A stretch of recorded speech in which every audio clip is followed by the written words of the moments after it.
My father was, he is on the left here, my father was officer of the General Staff of the Soviet Army. He was inspector of land forces, Soviet troops stationed in countries like Mongolia, Cuba, East European countries. This is the picture taken at the entrance of my Institute of Oriental Languages. It's a part of Moscow State University. As every Soviet student, I was, quote-unquote, volunteering for harvesting grain in Kazakhstan. By the end of my training in school, I was recruited by the KGB. This picture was taken on that day, and you can see again how happy it feels to be recruited by the KGB. Pay special attention to number of bottles on the table. One of my functions was to keep foreign guests permanently intoxicated the moment they land at Moscow airport. In 1967, the KGB attached me to this magazine, Look magazine. A group of 12 people arrived to USSR from the United States to cover the 50th anniversary of October Socialist Revolution in my country. From the first page to the last page, it was a package of lies.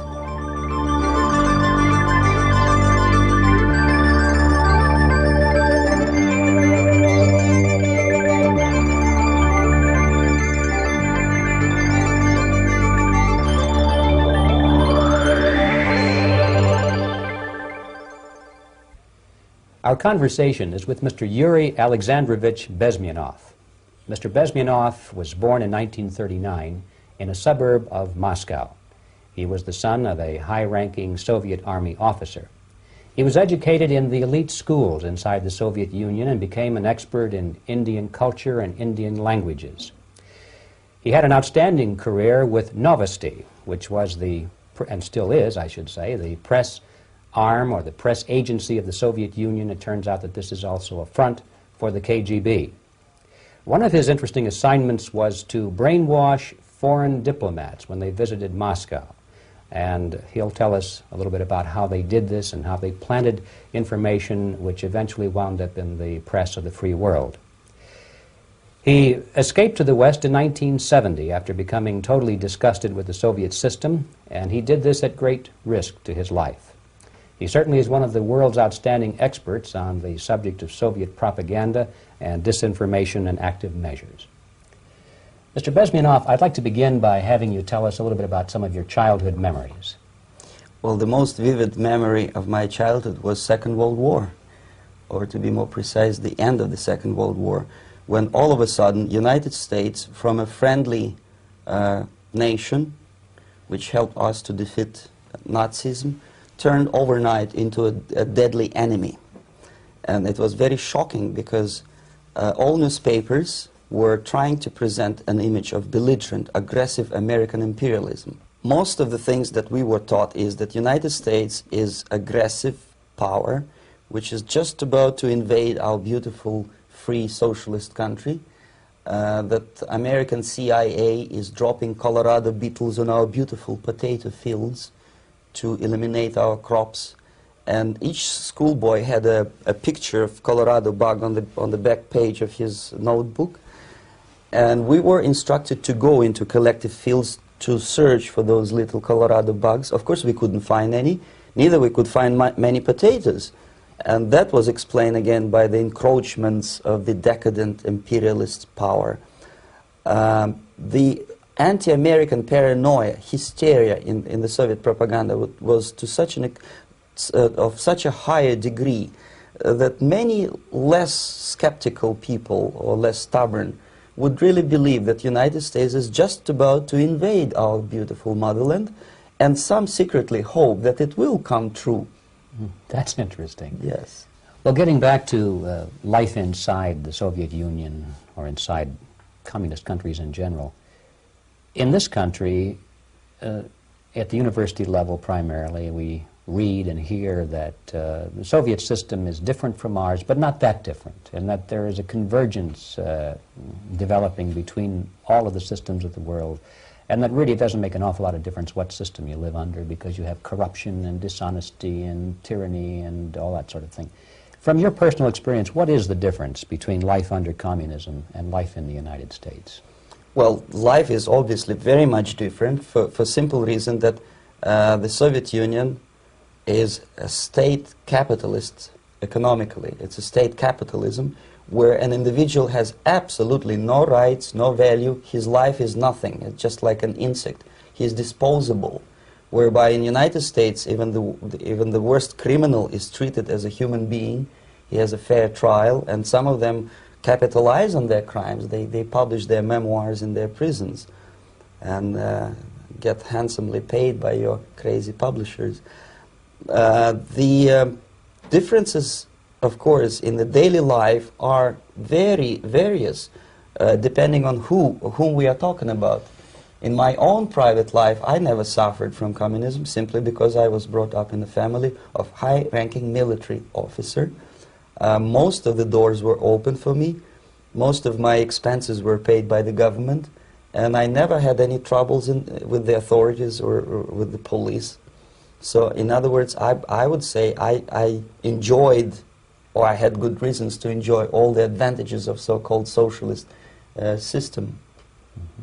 My main motivations to defect had nothing to do with affluence. It was mainly moral indignation, moral protest, rebellion against the inhuman methods of the Soviet system. Well, specifically, what did you object to? I objected, first of all, against oppression of my own dissidents and intellectuals. And that was the most disgusting thing that I witnessed as a young man, young student, who was brought up at a very troublesome period in our history, from Stalin to Khrushchev, from total tyranny and oppression to some kind of liberalization. Second, when I started working for the Soviet embassy in India, to my horror, I discovered that we are millions times more oppressive than any colonial or imperialist power in the history of mankind. That my country brings to India not freedom, progress, and friendship between the nations, but racism, exploitation, and slavery, and of course economical inefficiency to this country.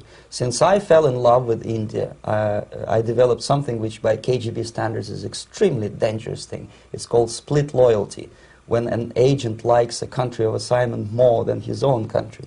I literally fell in love with this beautiful country, a country of great contrasts, but also great humility, great tolerance, and philosophical and intellectual freedoms. My ancestors used to live in caves and eat raw meat when India was a highly civilized nation 6,000 years ago. So obviously the choice was not to the advantage of my own nation. I decided to defect and to entirely dissociate myself from that brutal regime. Mr. Bezmenov, we've read a lot about the concentration camps and the slave labor camps under the Stalin regime. Now the general impression in America is that those things are part of the past. Are they still going on today, or what is the status? Yes. There is no qualitative change in the Soviet concentration camp system. There are changes in numbers of prisoners. Again, this is unreliable Soviet statistics. We don't know how many political prisoners are there in the Soviet concentration camps. But we sure know from various sources that at each particular time there are close to 25 to 30 million of Soviet citizens who are virtually kept as slaves in forced labor camp system. The size of the population of a country like Canada is serving terms as prisoners. Incredible. So I would say that those intellectuals who try to convince American public that concentration camp system is a thing of a past are either conscientiously misleading public opinion, or they are not very intellectual people. They're selectively blind. They lack intellectual honesty when they say that.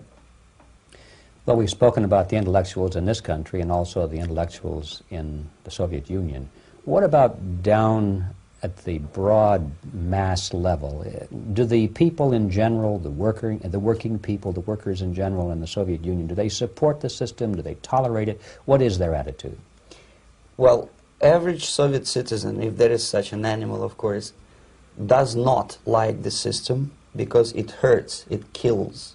He may not understand the reasons, he may not have enough information or educational background to understand. But I doubt very much there are many people who are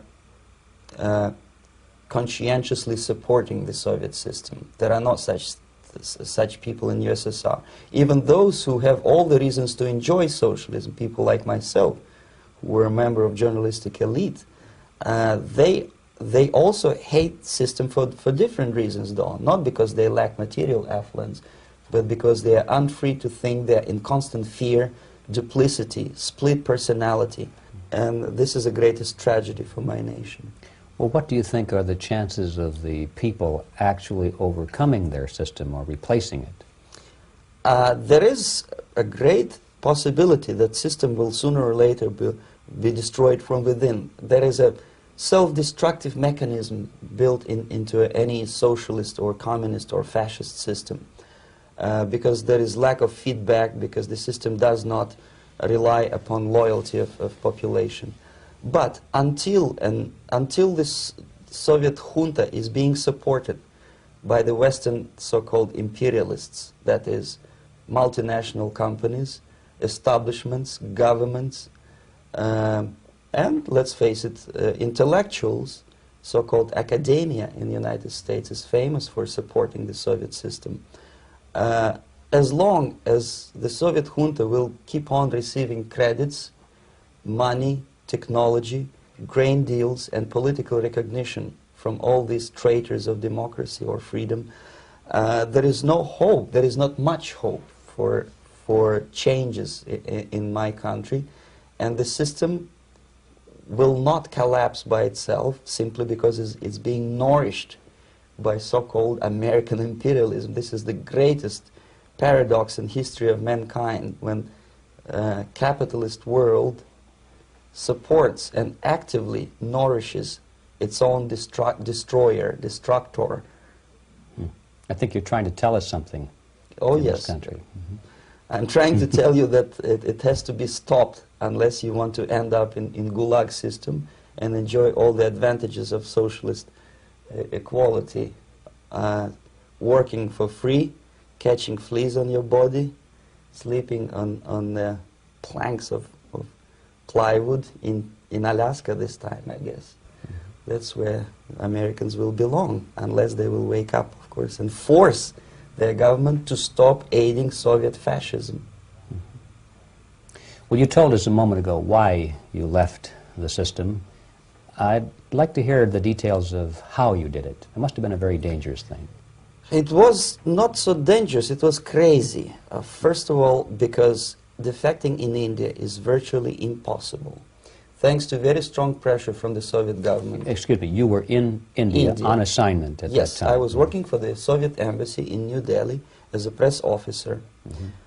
And defecting for a Soviet diplomat is next to impossible. It's a suicide, as I said, because a great friend Indira Gandhi pushed a law through parliament which says, and I quote, "No defector from any country has a right of political asylum in any embassy on the territory of Indian Republic," which is a masterpiece of hypocrisy. No other defector but a Soviet one needs a political asylum. So, knowing that perfectly well, I planned a craziest possible way to defect. I studied counterculture in India. There were thousands of young American boys and girls with no shoes, long hair, smoking hash and marijuana, studying sometimes Indian philosophy, sometimes simply pretending that they studied. And they greatly annoyed Indian police, and they were laughing stock of Indians because obviously they were good-for-nothing students. I studied carefully where they congregate, what routes they travel, what language they speak, what do they smoke. And one day I simply joined a group of hippies to avoid detection of Indian police. I was dressed as a typical hippie with blue jeans, long kameez shirts, with all kind of nice decorations like beads, long hairs, I bought a wig because for several weeks I had to turn myself from a conservative Soviet diplomat into a very progressive American hippie. And that was the only way that I could avoid detection. It was very interesting experience, but it was necessary because from my own knowledge as a member of Soviet embassy staff, I knew that there were many cases when Soviet defectors were betrayed by Indian police, and also some Western embassies played a very dirty role in betraying the Soviet defectors. According to our information, they were some, I wouldn't call them double agents, but simply amoral people working for this for the United States embassy, and confiding in people like this would be a suicide. So I had to be extremely careful. I could not trust anyone, and that was the reason for such a crazy way to defect. Well, had you been caught in the act of trying to get out, what would have happened to you? Oh, most likely I would end up in concentration camp, or depending on the situation and on the whim of some bureaucrat in KGB, maybe even executed. This is normal practice. Quietly, of course, not publicly. But that would be the end of my defection, of course. Well, when did you finally make it to the United States? In 1970, after about 6 months of debriefing in Athens by the CIA, and I presume FBI too, they let me go first to Germany, then to Canada. That was my decision. I had to change my identity to protect my family and my friends in USSR.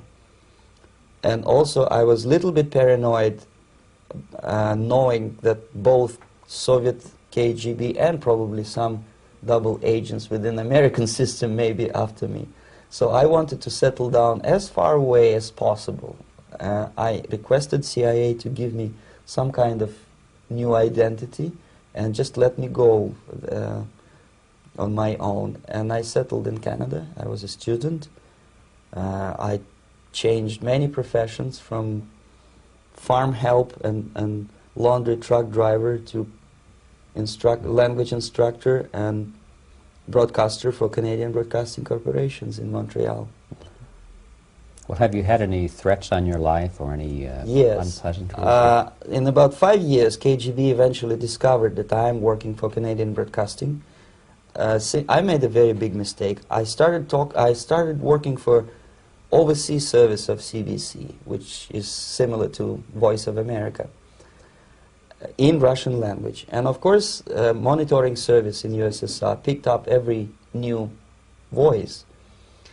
Every new announcer, they would make it a point to discover who he is. And in 5 years, sure enough, slowly but surely, they discovered that I am not Thomas Schumann, that I am Yuri Alexandrovich Bezmenov, and that I am working for Canadian Broadcasting, and undermining beautiful détente between Canada and USSR. And the Soviet ambassador Alexander Yakovlev made it his personal effort to discredit me. He complained to Pierre Trudeau, who is known to be a little bit soft on socialism. And the management of CBC behaved in a very strange, cowardly way, unbecoming to representatives of an independent country like Canada. They listened to every suggestion that Soviet ambassador gave, and they started shameful investigation, analyzing content of my broadcasts to USSR. And sure enough, they discovered that some of my statements were probably would be offending to the Soviet Politburo. So I had to leave my job. And of course, subtle intimidations. They would say something like, please cross the street carefully because, you know, traffic is very heavy in Quebec. And fortunately, I know about the psychology and the logic of activity of the KGB, and I never allowed myself to be intimidated. This is the worst thing. This is what they expect a person, a defector, to be intimidated. Once they spot that you are scared, they keep on developing that line And then eventually you either have to give up entirely and work for them, or they neutralize you. They would definitely stop all kind of political activity, which they failed to do in my case, because I was stubbornly working for the Canadian Broadcasting. And in response to their intimidations, I said that, look, this is a free country, and I am as free as you are. And I also can drive very fast. And gun control is not yet established in Canada, so I had a couple of good shotguns in my basement. So welcome to visit me someday with your Kalashnikovs machine guns. So obviously it didn't work. Intimidation didn't work. So they tried different approach, as I described. They approached on the highest level, on the level of Canadian bureaucracy. And at that level they were successful. successful. On that level they were successful. On individual level they failed flat.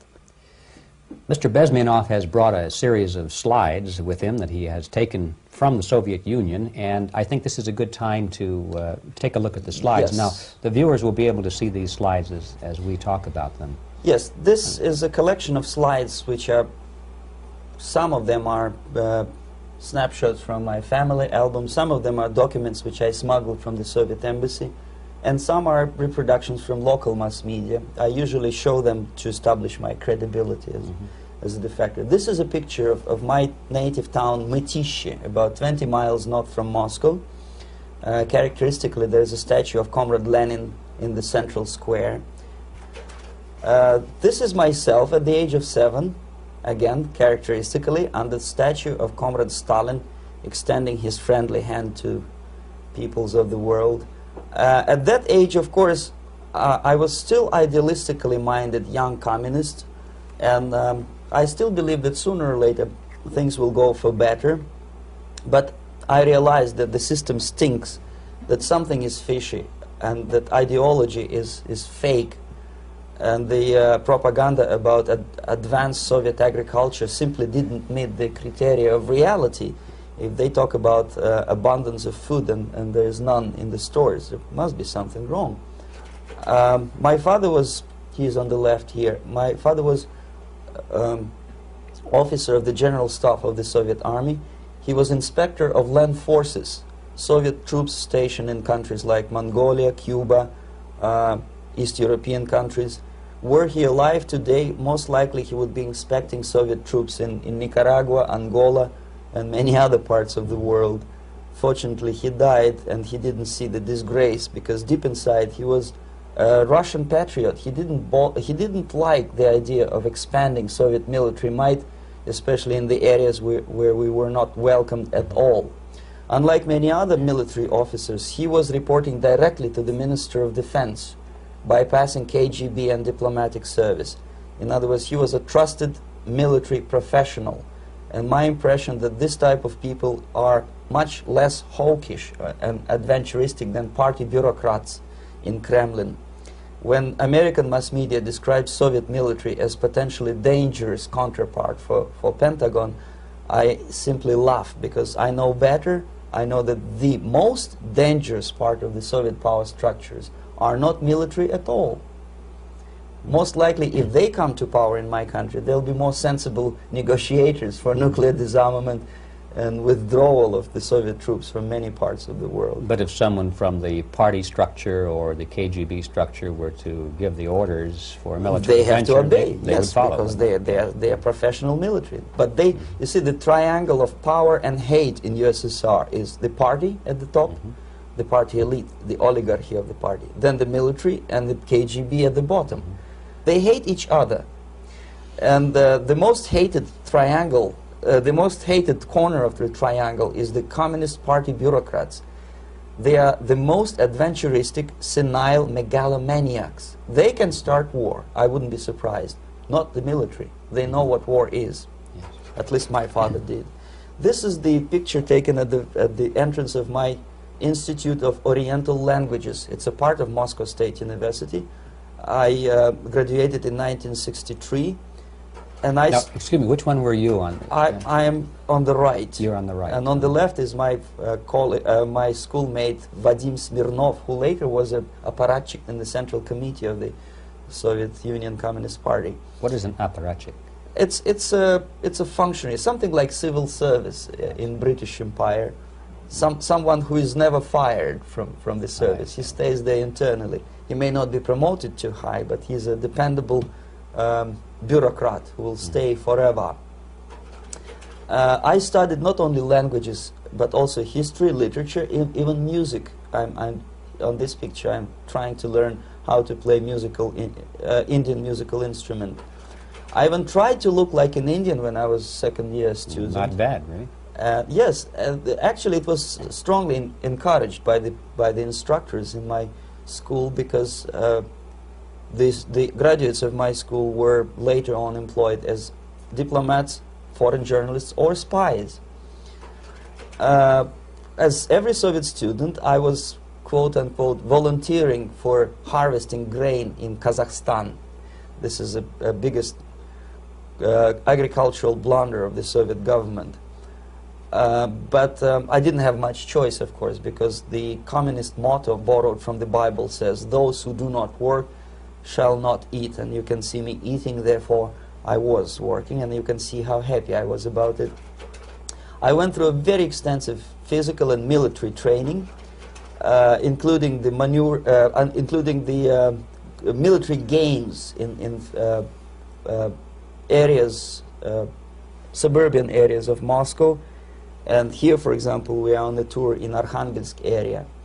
And by the end of my training in school, I was recruited by the KGB. This picture was taken on that day, and you can see again how happy it feels to be recruited by the KGB. Our conversation with Yuri Alexandrovich Bezmenov, who is a defector from the Soviet Union, a former propaganda agent for Novosti and the KGB, will continue after this message.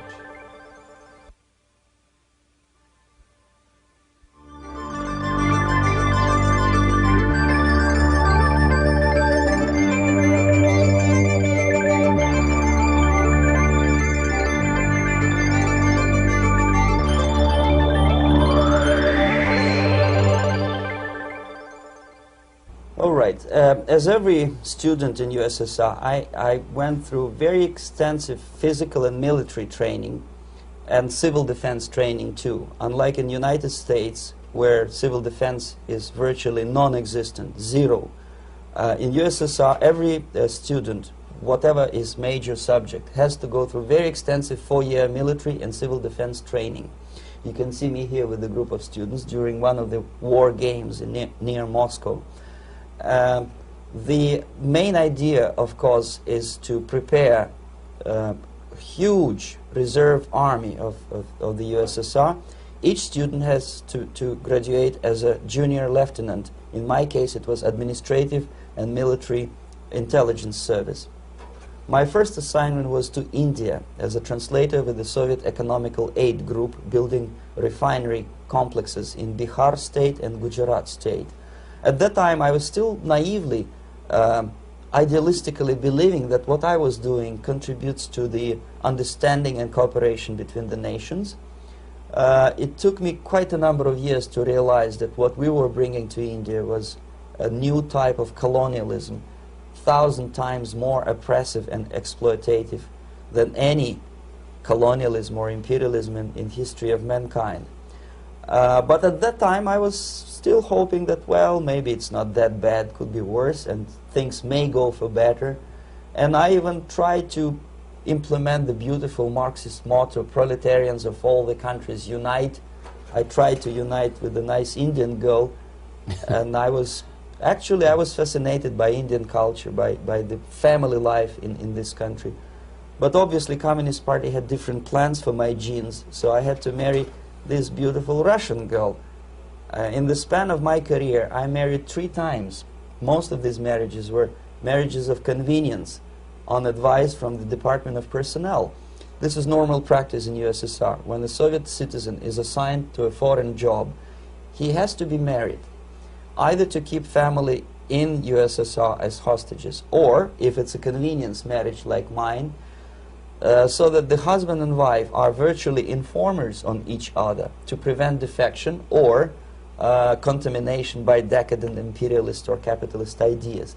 In my case, I hated that girl so much that the moment I landed in Moscow, we were divorced, and I married later, second time. By the end of my first assignment in India, I was promoted to the position of public relation officer. You can see me here translating a speech by a Soviet boss. And you're on the right. I'm on the right here, yes. And it was, the occasion was commissioning of the refinery complex in Bihar, Barauni. Back in Moscow, I was immediately recruited by Novosti Press Agency, which is a propaganda and ideological subversion front for the KGB. 75% of the members of the Novosti are commissioned officers of the KGB.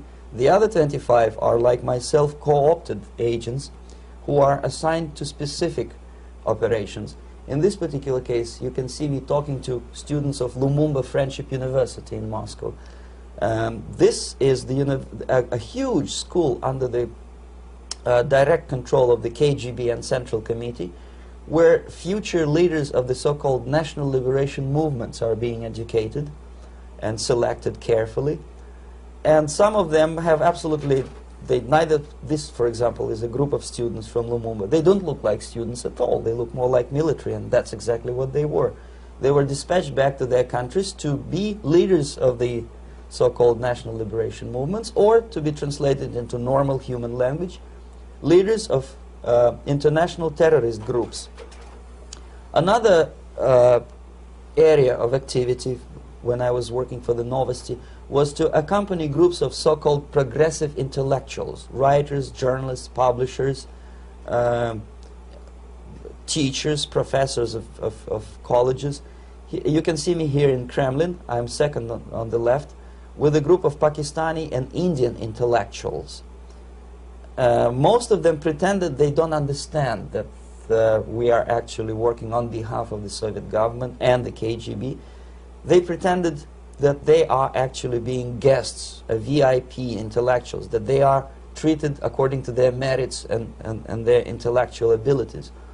For us, they were just a bunch of political prostitutes to be taken advantage for various propaganda operations. Therefore, you can see perfectly well the senior colleague of mine on the left doesn't really have that much respect on his face, and myself with a very skeptical smile, typical KGB sarcastic smile, anticipating another victim of ideological brainwashing.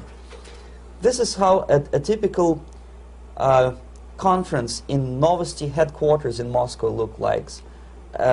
Sitting in the middle is Boris Burkov, the then director of Novosti Press Agency, high-ranking party bureaucrat in the Department of Propaganda. I am standing next to a famous Indian poet, Sumitranandan Pant. He was famous because he was an author. He was the author of a famous poem titled Rhapsody to Lenin. That's why he was invited to USSR, and everything was paid by the Soviet government. Pay special attention to number of bottles on the table. This is one of the ways to kill the awareness or curiosity of foreign journalists. One of my functions was to keep foreign guests permanently intoxicated the moment they land at Moscow airport. I had to take them to the VIP lounge and toast to friendship and understanding between the nations of the world. Glass of vodka, then a second glass of vodka. And in no time, my guests would be feeling very happy. They would see everything in kind of pink, nice color. And that's the way I had to keep them permanently for the next 15 or 20 days. At a certain point in time, I had to withdraw alcohol from them so that some of them, who are the most recruitable, would feel a little bit shaky, guilty, trying to remember what they were talking last night. That's the time to approach them with all kind of nonsense, such as joint communique or statement for Soviet propaganda. That's the time they are the most flexible. And of course, what they didn't understand, they didn't realize or pretended not to realize, that myself, who was drinking together with them, was not drinking at all. I had ways to get rid of alcohol through various techniques, including special pills which were given to me by my colleagues. But they were taking it seriously. In other words, they would consume quite large volumes of alcohol and feel quite uneasy next morning. In 1967, the KGB attached me to this magazine, Look magazine. A group of 12 people arrived to USSR from United States to cover the 50th anniversary of October Socialist Revolution in my country. From the first page to the last page, it was a package of lies, propaganda cliché, which were presented to American readers as opinions and deductions of American journalists. Nothing could be far from truth. These were not opinions. They were not opinions at all.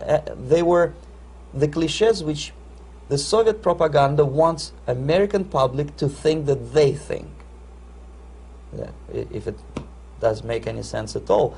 It sure does, because from the viewpoint of the Soviet propaganda, although there are some subtle criticism of the Soviet system, the basic message is that Russia today is a nice, functioning, efficient system supported by majority of population. That's the biggest lie. And of course, American intellectuals and journalists from Look magazine elaborated on that untruth in various different ways. They intellectualized that lie. They found all kinds of justifications for telling lies to American public.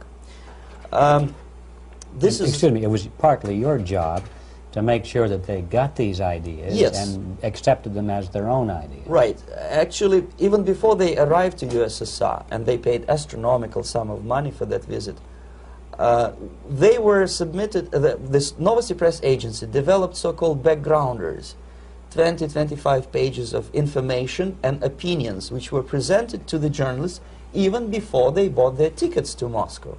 They had to analyze the situation, and judging on their reaction to that backgrounder, the local Novosti representative or local Soviet diplomat in Washington, D.C. would assess whether they be given visa to USSR or not.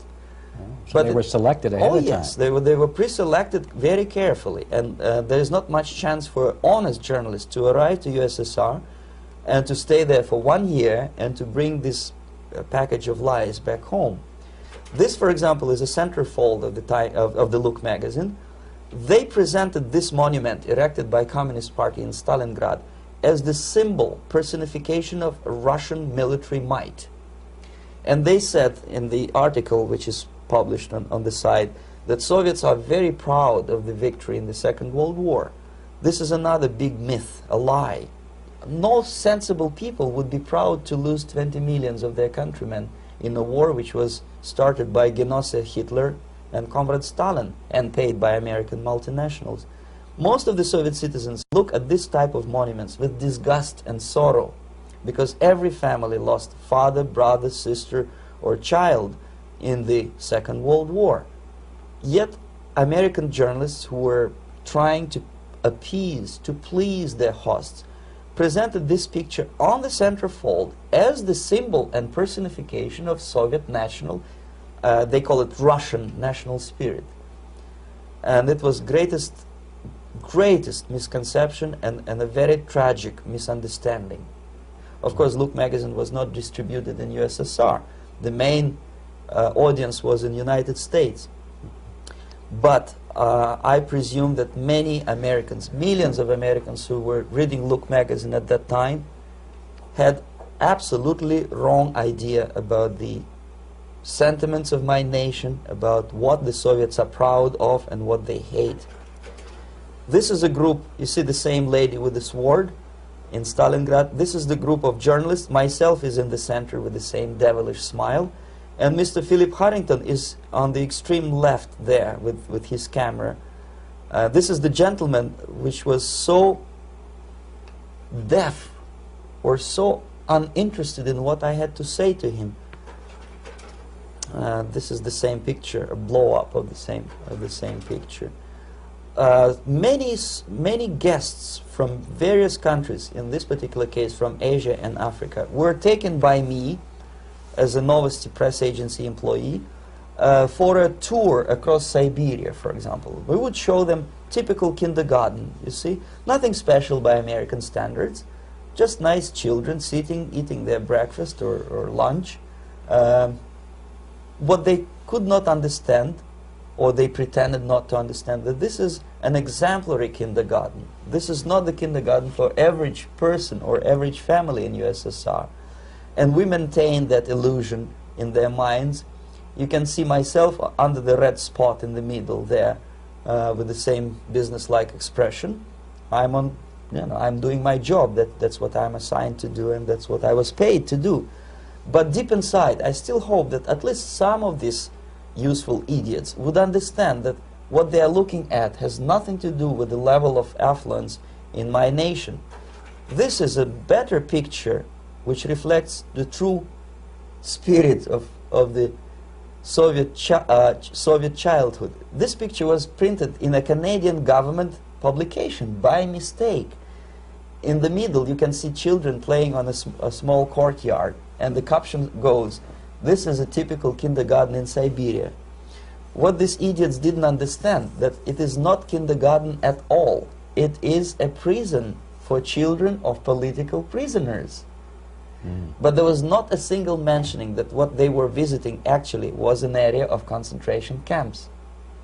And the job of people like myself to help them to not to notice that they are actually talking to prisoners. Most of the children were dressed, especially on the occasion of the foreigners' visit. Of course, there were no corpses on the ground. There were no machine gun guards. And well, it looks not very pleasant, as you see.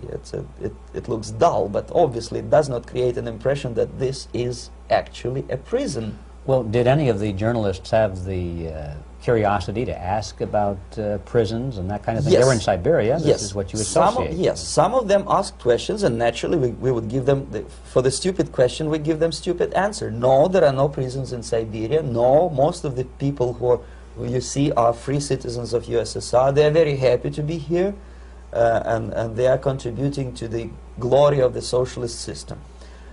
Some of them pretended that they believe what I was telling them, and most of them, we may discuss it later, what are the motivations of these people? Why would they stubbornly bring lies to their own population through their own mass media? I have various answers to this. There is not a single explanation. It's a complex of explanations.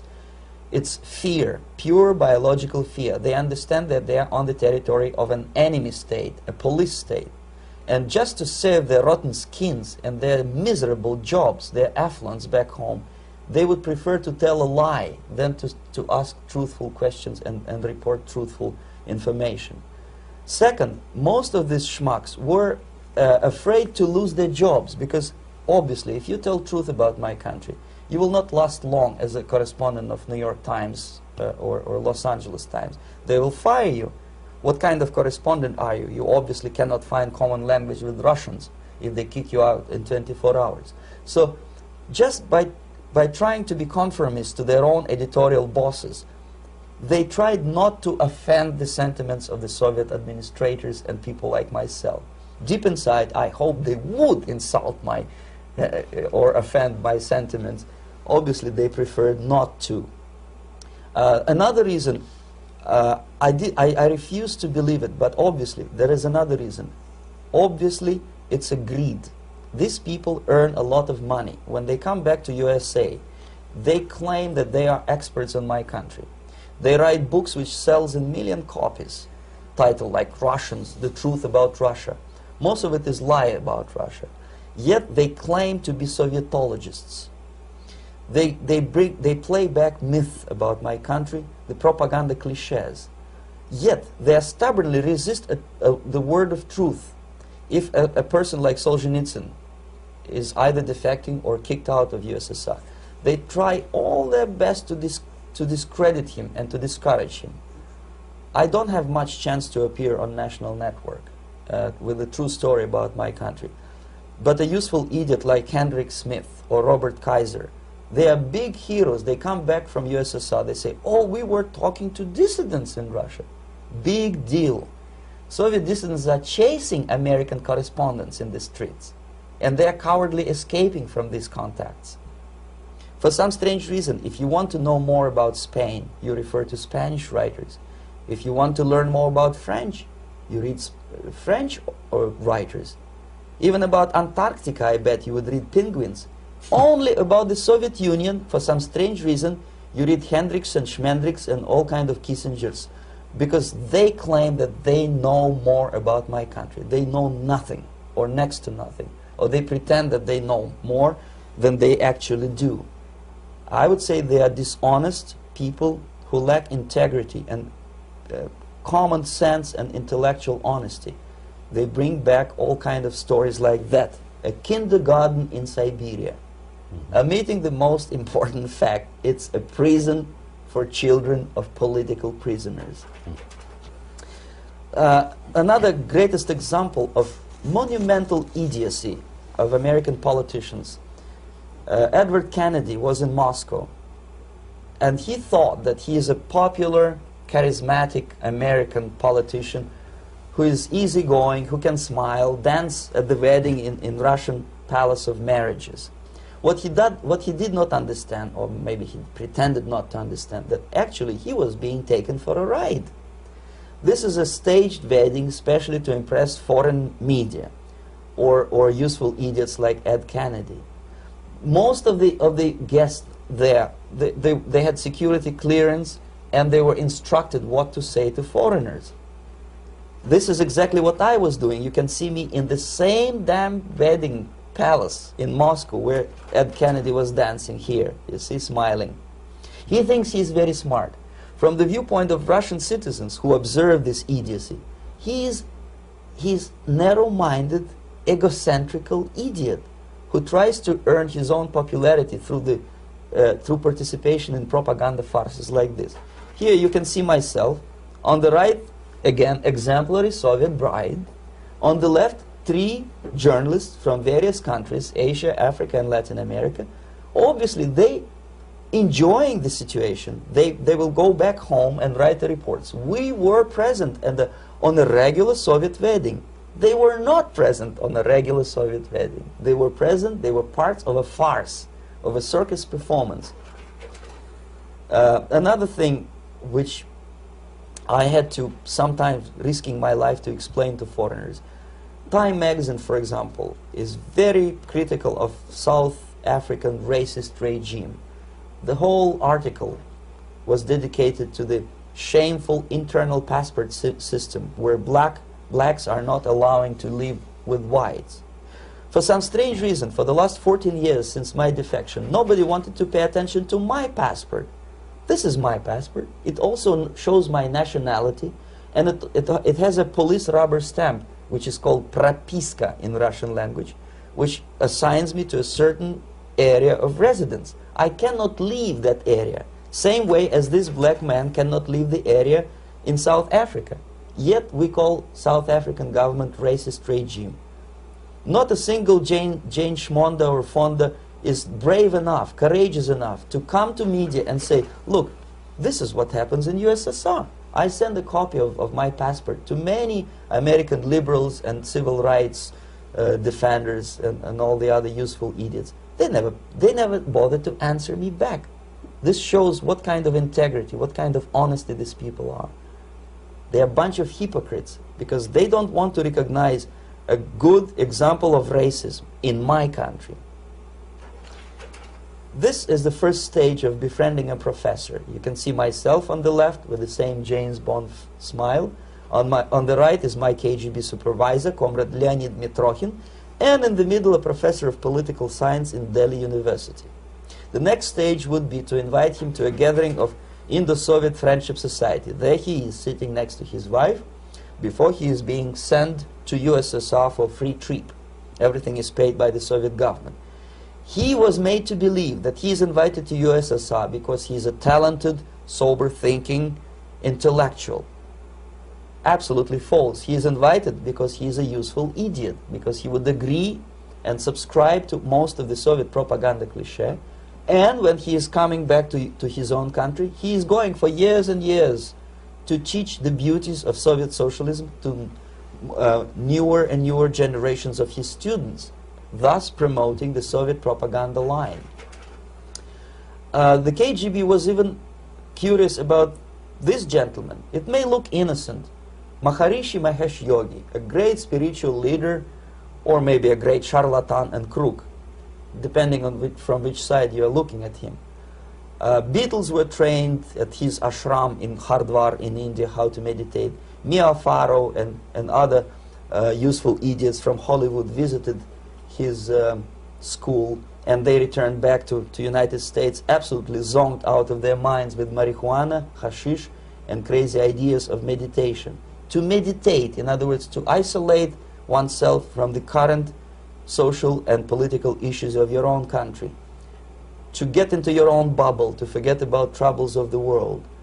Obviously, KGB was very fascinated with such a beautiful school, such a brainwashing center for stupid Americans. I was dispatched by the KGB to check what kind of VIP Americans attend this school. That's you on the left. Yes, I'm on the left.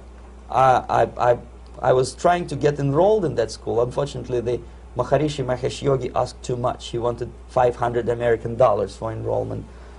But my function was not actually to get enrolled in the school. My function was to discover what kind of people from United States attend this school. And we discovered that, yes, there are some influential members of family, public opinion makers of United States, who come back with the crazy stories about Indian philosophy. Indians themselves look upon them as idiots, useful idiots. To say nothing about KGB, who looked at them as extremely naive, misguided people. Obviously, a VIP, say a wife of a congressman, or a prominent Hollywood personality, after being trained in that school, is much more instrumental in the hands of manipulators of public opinion and KGB than a normal person who understands, who looks through this type of fake religious training. Why would they be more susceptible to manipulation? I just mentioned that because, you see, a person who is too much involved in introspective meditation. You see, if you carefully look what Maharishi Mahesh Yogi is teaching to Americans, is that most of the problems, most of the burning issues of today can be solved simply by meditating. Don't rock the boat. Don't get involved. Just sit down, look at your navel, and meditate. And the things, due to some strange logic, due to cosmic vibration, will settle down by themselves. This is exactly what the KGB and Marxist-Leninist propaganda wants from Americans, to distract their opinion, attention, and mental energy from real issues of the United States into a non-issues, into a non-world, non-existent harmony. Obviously, it's more beneficial for the Soviet aggressors to have a bunch of duped Americans than Americans who are self-conscious, healthy, physically fit, and alert to the reality. Maharishi Mahesh Yogi obviously is not on the payroll of the KGB. But whether he knows it or not, he contributes greatly to demoralization of American society. And he's not the only one. There are hundreds of those gurus who come to your country to capitalize on naivete and stupidity of Americans. It's a fashion. It's a fashion to meditate. It's a fashion not to be involved. So obviously, you can see that if KGB were that curious, if they paid my trip to Hardwar, if they assigned me to that strange job, obviously they were very much fascinated. They were convinced that that type of brainwashing is very efficient and instrumental in demoralization of the United States. Our conversation with Yuri Alexandrovich Bezmenov, who is a defector from the Soviet Union, a former propaganda agent for Novosti and the KGB, will continue after this message.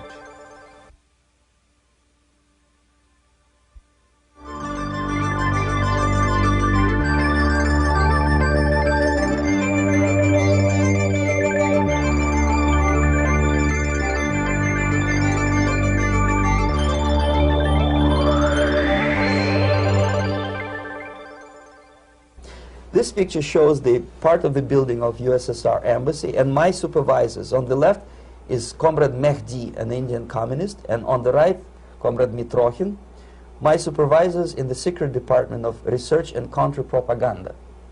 It has nothing to do with either research or counter-propaganda. Most of the activity of that department was to compile huge volume of information on individuals who were instrumental in creating public opinion. Publishers, editors, journalists, actors, educationalists, professors of political science, members of parliament, representatives of business circles. Most of these people were divided roughly into groups. Those who would toe the Soviet foreign policy, they would be promoted to the positions of power through media and public opinion manipulation. Those who refused the Soviet influence in their own country would be character assassinated or executed physically come revolution. Same way as in the small town of Hue in South Vietnam, several thousands of Vietnamese were executed in one night when the city was captured by Viet Cong for only 2 days. And American CIA could never figure out how could possibly communists know each individual, where he lives, where to get him, and would be arrested in one night, basically in some 4 hours before dawn, put on a van, taken out of the city limits and shot. The answer is very simple. Long before communists occupied the city, there was extensive network of informers, local Vietnamese citizens, who knew absolutely everything about people who are instrumental in public opinion, including barbers and taxi drivers. Everyone who was sympathetic to the United States was executed. Same thing was done under the guidance of the Soviet embassy in Hanoi, and same thing I was doing in New Delhi. To my horror, I discovered that in the files where people were doomed to execution, there were names of pro-Soviet journalists with whom I was personally friendly. Pro-Soviet? Yes.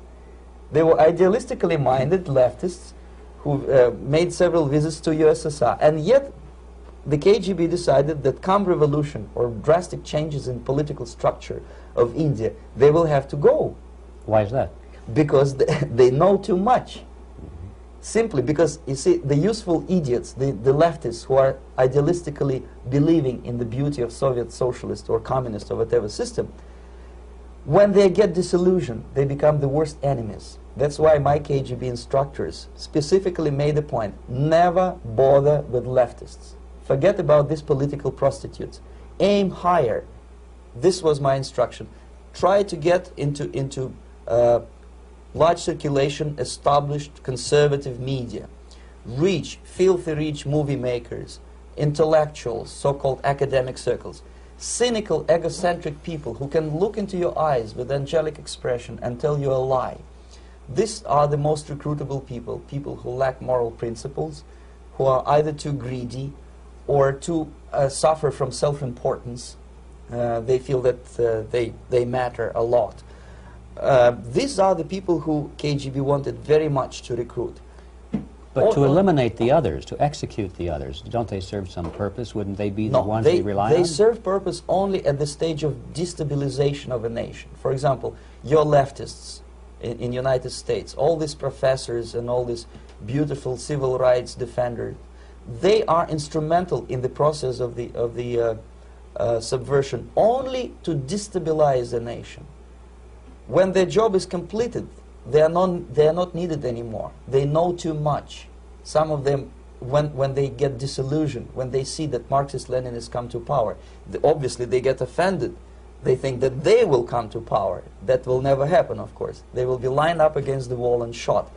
But they may turn into the most bitter enemies of Marxist-Leninists when they come to power. And that's what happened in Nicaragua. You remember most of these former Marxist-Leninists were either put to prison or one of them split, and now he's working against Sandinistas.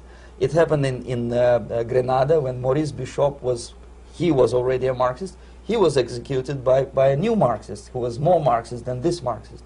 Same happened in Afghanistan when first there was Taraki, he was killed by Amin, then Amin was killed by Babrak Karmal with the help of KGB.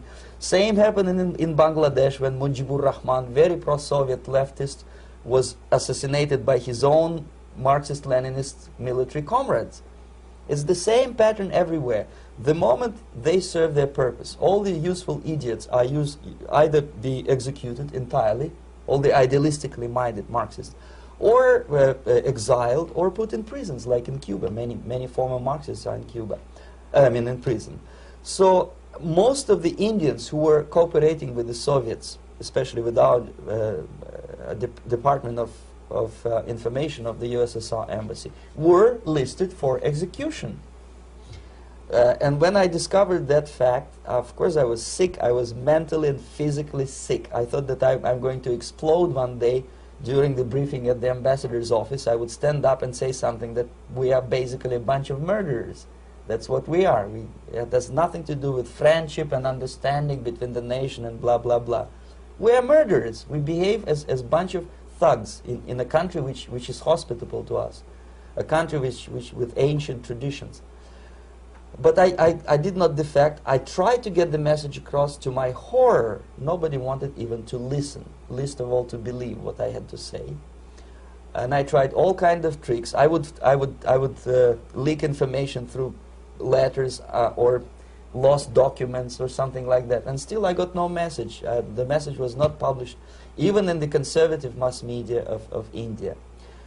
The immediate impulse to defect was Bangladesh crisis, which was described by American correspondents as Islamic grassroots revolution, which is absolute baloney. There was nothing to do with Islam, and there was no grassroots revolution. Actually, there are no grassroots revolutions, period. Any revolution is a byproduct of a highly organized group of conscientious and professional organizers, but has nothing to do with grassroots. In Bangladesh, it was nothing with grassroots. Most of the Awami League party members, Awami League means People's Party, were trained in Moscow in the High Party School. Most of the Mukti Fauj leaders, Mukti Fauj in Bengali means People's Army, same as SWAPO and all kind of liberation armies all over the world, the same bunch of useful idiots. They were trained at Lumumba University and various centers of the KGB in Simferopol, in Crimea, and in Tashkent. So when I saw that Indian territory is being used as a jumping board to destroy East Pakistan, I saw myself thousands of so-called students traveling through India to East Pakistan, through the territory of India, and Indian government pretended not to see what's going on. They knew perfectly well, the Indian police knew it, the intelligence department of the Indian government knew it, the KGB of course knew it, and the CIA knew it. That was most infuriating, because when I defected and I explained to the CIA debriefers they should watch out because East Pakistan is going to erupt any moment, they said I was reading too many James Bond novels. Anyway, so East Pakistan was doomed. One of my colleagues in the Soviet consulate in Calcutta, when he was dead drunk, he ventured into the basement to relieve himself, and he found big boxes which said printed matter to Dhaka University. Dhaka is the capital of East Pakistan. And since he was drunk and curious, he opened one of the boxes and he discovered not printed matter. He discovered Kalashnikov guns and ammunition in there. Anyway, it's a long story. When I saw the preparations for the invasion into East Pakistan, obviously I wanted to defect immediately. The only thing I couldn't at that time make up my mind when and where and how. One of the reasons, of course, you see, I was in love with India. I mentioned it before. I spoke the languages. I socialized with people. And I understood that I had to act fast unless I want this beautiful country to be permanently and irreparably damaged by our presence. One of the reasons not to defect was, as you can see, I was living in relative affluence. Who the hell in a normal mind would defect and do what? To be abused by your media, to be called McCarthyist and fascist and paranoid, or to drive a taxi in New York City? What for? What the hell for should I defect? To be abused by Americans, to be insulted in exchange for my effort to bring the truthful information about impending danger of subversion. As you can see, I was living in quite a comfortable conditions next to swimming pool, where Indians were not allowed, by the way.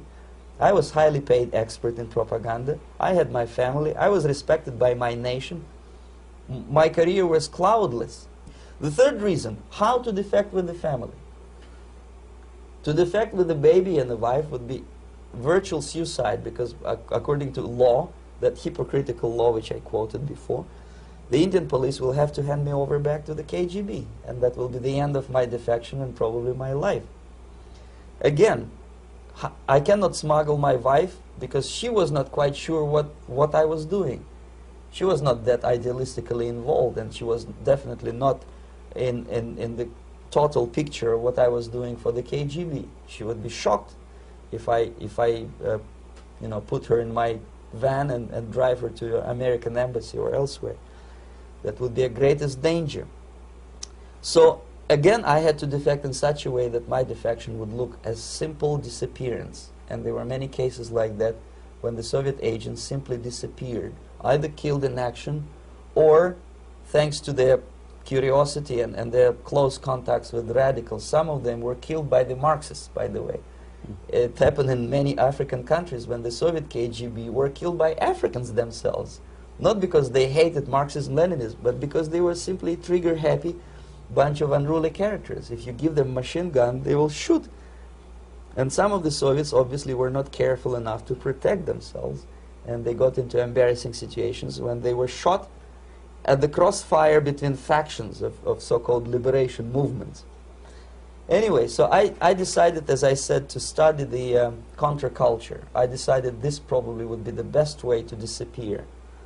I socialized with characters like this. On the left, you see, is a barefoot American hippie. It took me quite a long time to study exactly what they were doing and how to mix with them. But eventually I did it. Most of Indian newspapers carried my picture and promise of 2,000 rupees for information about my whereabouts. But they were looking for the wrong person, because they obviously tried to stop a young Soviet diplomat in white shirt and tie, and this is how I looked at the time of defection. Nobody could possibly think that a Soviet diplomat would be as crazy as to join a bunch of hippies. That's you. Yes, travel India and smoke hash. So I made it literally almost like a Hollywood-style detective story. From under the nose of the KGB in Bombay airport, I landed the plane and I flew to Greece, where I was debriefed by the CIA. That's basically that's all for my slides. We can turn off the projector, and that's very interesting. Well, you spoke several times before about ideological subversion. That is a phrase that I'm afraid some Americans don't fully understand. When the Soviets use the phrase ideological subversion, what do they mean by it? Ideological subversion is the process which is legitimate, overt, and open. You can see it with your own eyes. All you have to do, all American mass media has to do, is to unplug their bananas from their ears, open up their eyes, and they can see it. There is no mystery. There is nothing to do with espionage. I know that espionage intelligence gathering looks more romantic. It sells more deodorants through the advertising, probably. That's why your Hollywood producers are so crazy about James Bond type of thrillers. But in reality, the main emphasis of the KGB is not in the area of intelligence at all. According to my opinion, and opinion of many defectors of my caliber, only about 15% of time, money, and manpower is spent on espionage as such. The other 85% is a slow process which we call either ideological subversion or active measures, активные мероприятия in the language of the KGB, or psychological warfare. What it basically means is to change the perception of reality of every American to such an extent that despite of the abundance of information, no one is able to come to sensible conclusions in the interests of defending themselves, their families, their community, and their country. It's a great brainwashing process which goes very slow, and it's divided in 4 basic stages. The first one being demoralization. It takes from 15 to 20 years to demoralize a nation. Why that many years? Because this is the minimum number of years which requires to educate one generation of students in the country of your enemy, exposed to the ideology of the enemy. In other words, Marxism-Leninism ideology is being pumped into the soft heads of at least 3 generations of American students without being challenged or counterbalanced by the basic values of Americanism, American patriotism. The result you can see. Most of the people who graduated in the 60s, dropouts or half-baked intellectuals, are now occupying the positions of power in the government, civil service, business, mass media, educational system. You are stuck with them. You cannot get rid of them. They are contaminated. They are programmed to think and react to certain stimuli in a certain pattern. You cannot change their mind, even if you expose them to authentic information, even if you prove that white is white and black is black. You still cannot change the basic perception and the logic of behavior. In other words, these people, the process of demoralization is complete and irreversible.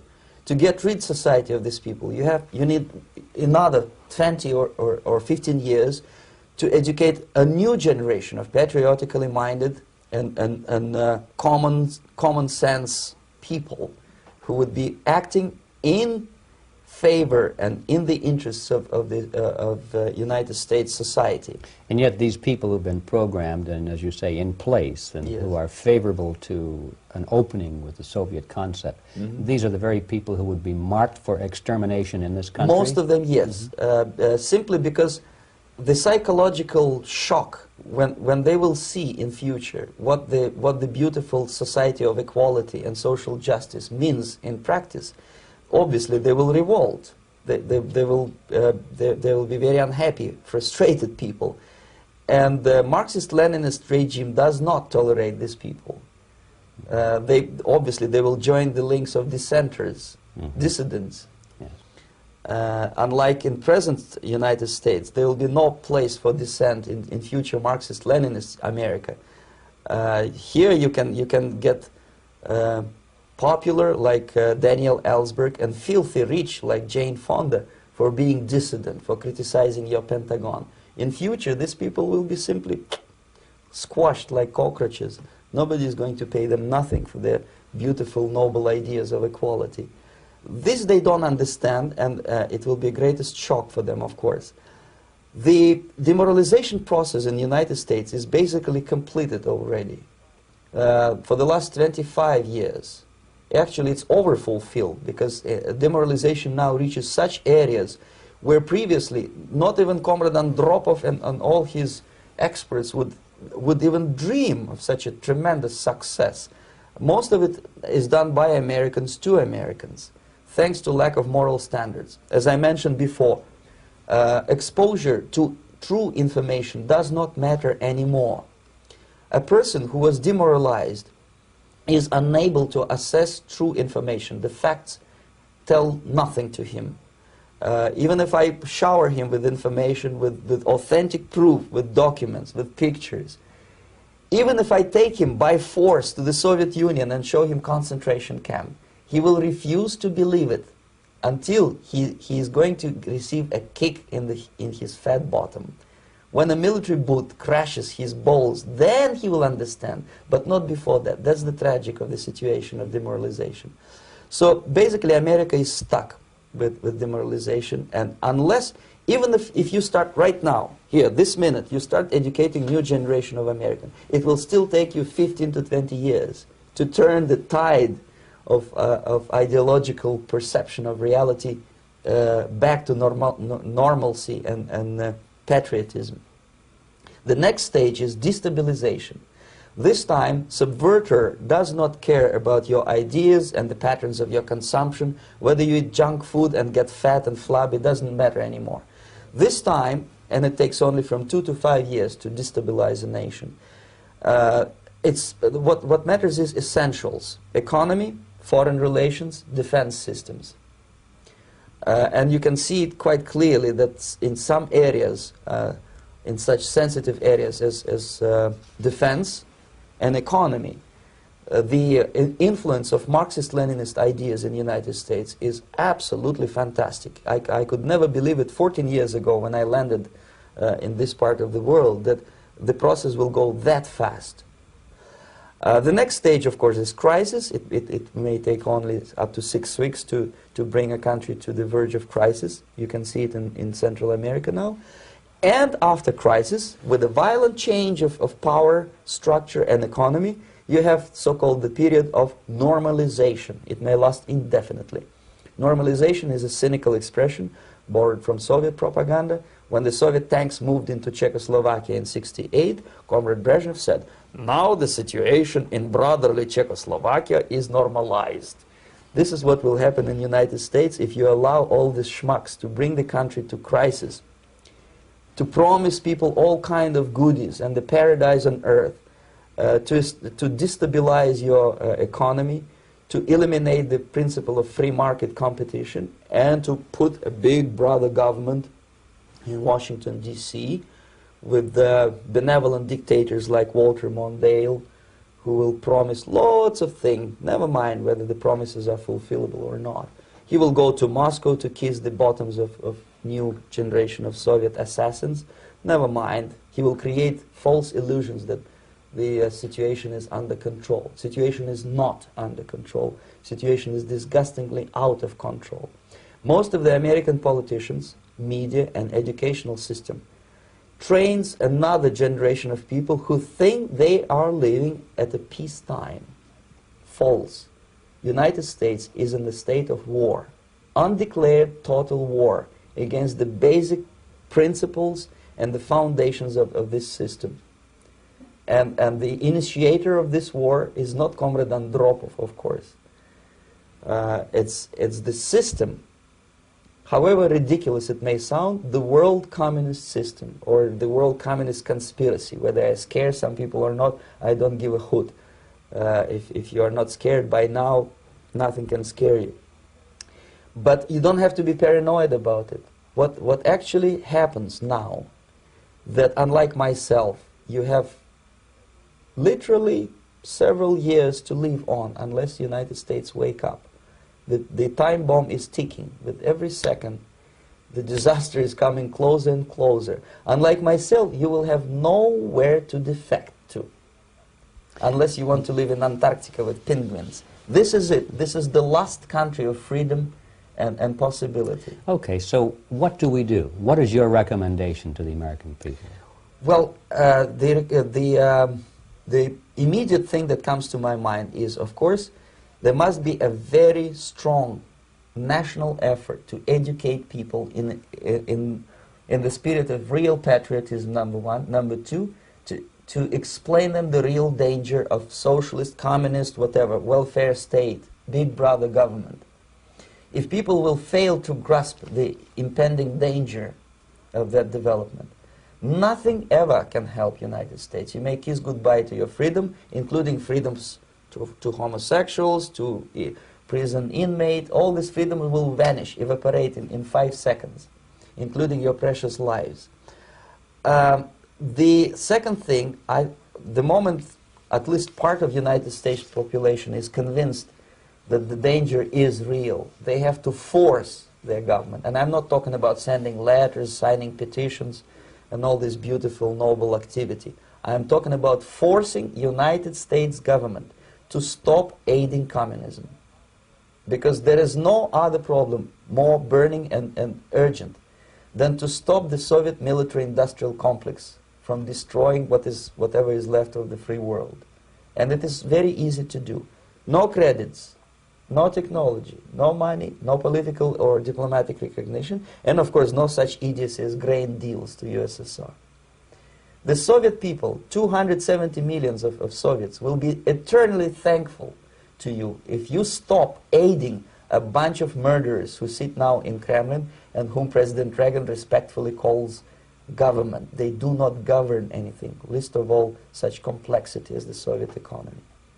So basic, two very simple, maybe too simplistic answers or solutions, but nevertheless they are the only solutions. Educate yourself. Understand what's going on around you. You are not living at the time of peace. You are in a state of war. And you have precious little time to save yourself. You don't have much time, especially if you are talking about young generation. There's not much time left for convulsions and sexual masturbation to the beautiful disco music. Very soon it will go, just overnight.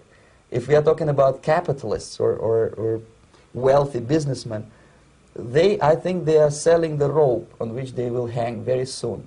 If they don't stop, if they cannot curb their unsettled desire for profit, and if they keep on trading with the monster of the Soviet communism, they are going to hang very soon. And they will pray to be killed, but unfortunately they will be sent to Alaska probably to manage industry of slaves. It's simplistic. I know it sounds unpleasant. I know Americans don't like to listen to things which are unpleasant. But I have defected not to tell you the stories about such idiocy as microfilm, James Bond type espionage. This is garbage. You don't need any espionage anymore. I have come to talk about survival. It's a question of survival of this system. You may ask me, what is it in for me? Survival, obviously, because unlike, as I said, I am now in your boat. If we sing together, we'll sing beautifully together. There is no other place on this planet to defect to.